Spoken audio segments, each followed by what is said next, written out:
Welcome to Miss Pam Reads. Today we are reading Violet the Pilot. Her inventions will take her sky high by Breen. Violet the Pilot. Oh my, whoops, I missed. There we go. Look at that. She's calling it the Hornet, designed by Violet Van Winkle. That's quite a contraption. All right, maybe they'll show it at the end again, or we can come back and look at it again. Let's see what the story says. Violet the Pilot by Breen. Everyone in town knew that Violet Van Winkle was a little different. For starters, she and her parents lived in an odd-looking house next to the junkyard her father managed.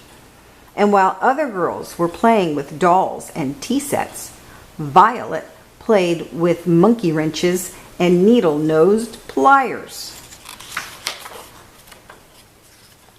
Violet was a mechanical genius.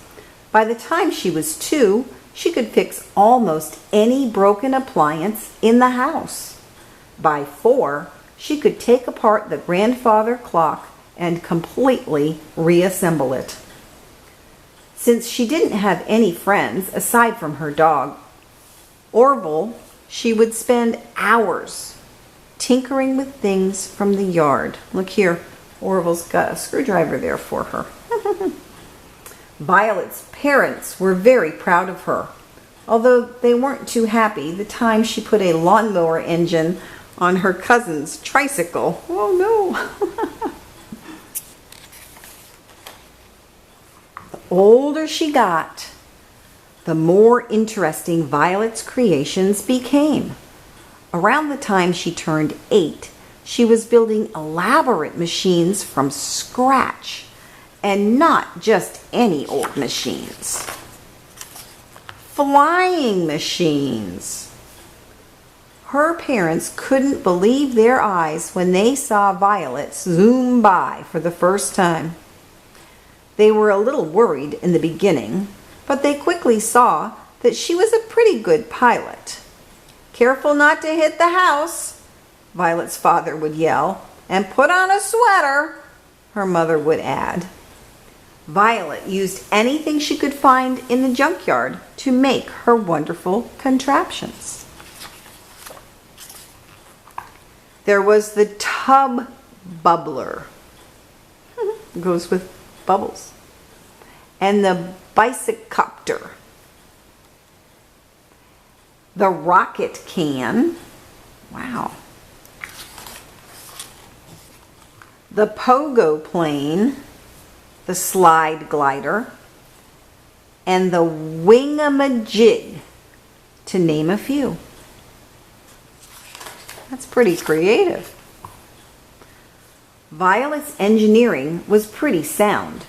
The only real hazards were all the trees, piles of junk in the yard, and bugs in her teeth. Ugh. Kids at school would see Violet eating lunch alone and make fun of her strange books and greasy overalls. Claude and Clyde Mulrooney were especially obnoxious. It's probably these two here. They look like brothers, maybe twins. Then, one day, Violet noticed a poster in the drugstore window. Air Show, October 20th, it read. That's only 2 weeks away, Violet thought. Can kids fly in the show? Is homemade aircraft allowed?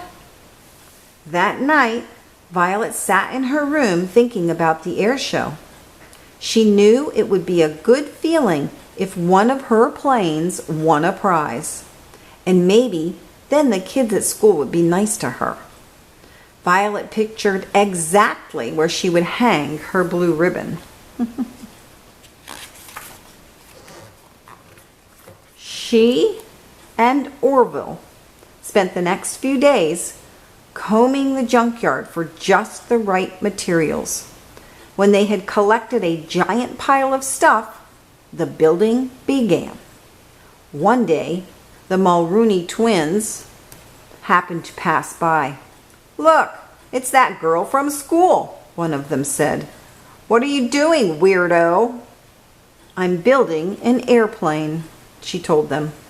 The twins exploded in laughter, then mumbled something mean as they walked away. Orville barked at the boys, but Violet just went back to her project. "Take it easy, buddy," she said. "We're too busy to worry about them." Finally, after days of hard work, Violet had finished making her flying machine. She named the magnificent new craft the Hornet.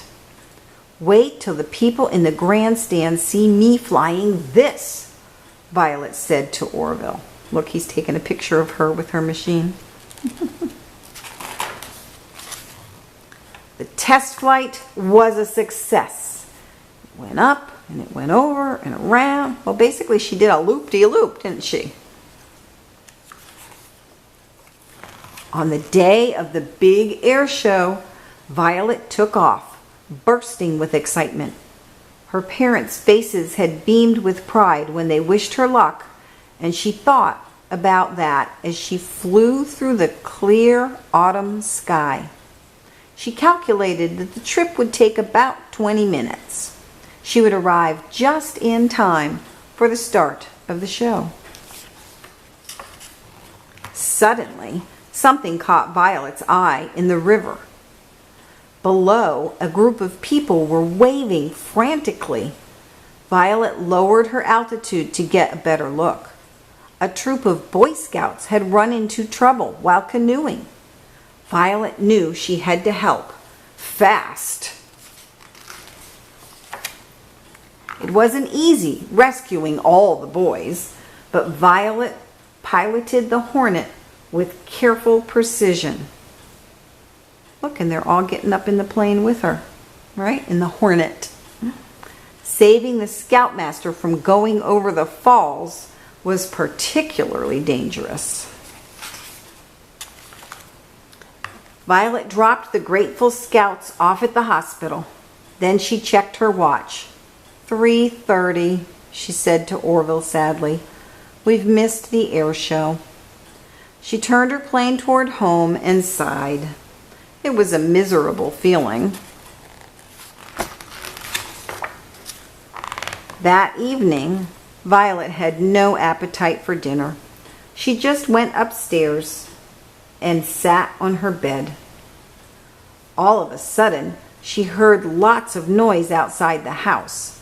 She and Orville went to the window and discovered that a crowd of people had gathered. Somebody spotted her. "There's Violet!" the boy shouted jubilantly. "There's our hero!" The Van Winkles stepped outside, squinting from all the flash bulbs that were popping.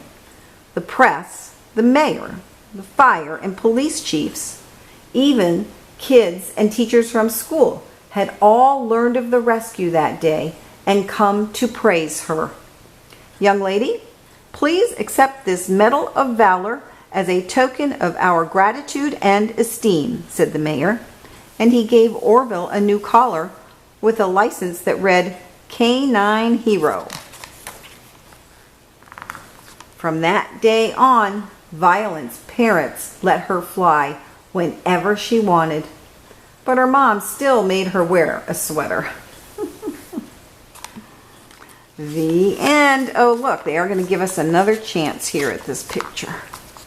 All right. So let's see. She's got a pickle barrel, a canoe hull, a hockey stick, oh yeah, a piece of tin, a baby carriage wheel. This looks like a fan, ceiling fan maybe. A canoe hull, oh yeah, there it is.